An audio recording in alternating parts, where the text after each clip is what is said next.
Now, the Afghan women have emerged as a hope for resistance ever since the Taliban took over Afghanistan. In the last few weeks, the brave women have held demonstrations demanding for their rights and freedoms.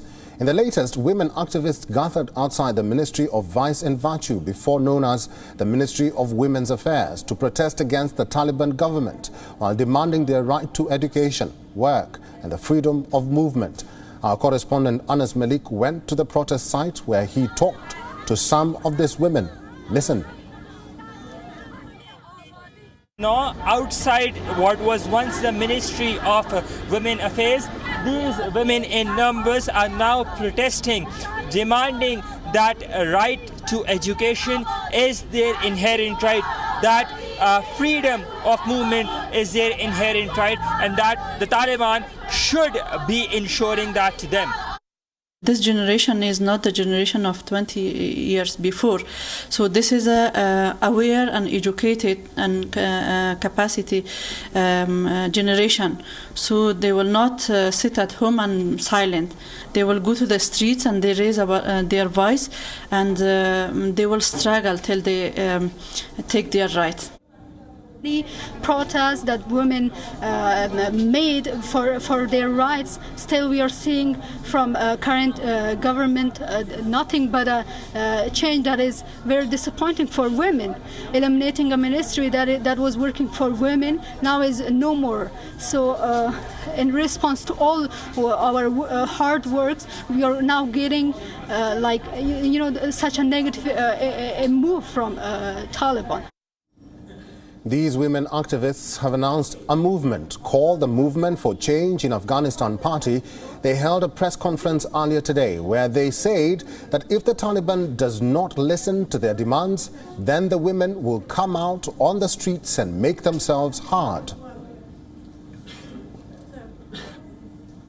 Afghan women today in a press conference have initiated a movement for their rights, for whatever that they are entitled to under the constitution and under the religion as well.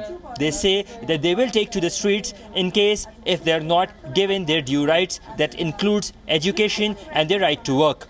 Anas Malik in Kabul, Afghanistan, for WION World is One.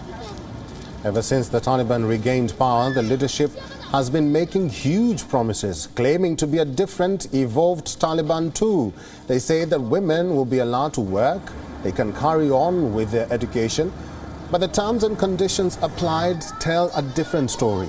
Early in the day, the Taliban say that while the needed female workers of the Kabul municipality have resumed their jobs, the majority of the women workforce should stay at home until further decision is taken.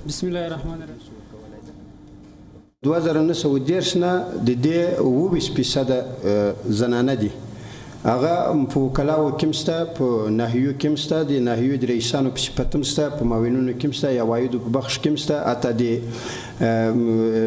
ساختمان انجنیری کې مله مکسره سته نو هغه موږ اول ټول ته اجازه ورکړه چې هغه خپل کارونه ته په خپل ټایم باندې هغه حاضری ووسی خو هغه بیا اسلامي امارت بیرته د لازم وبلل چې د یو څه وخت پورې د خځو کار باندې.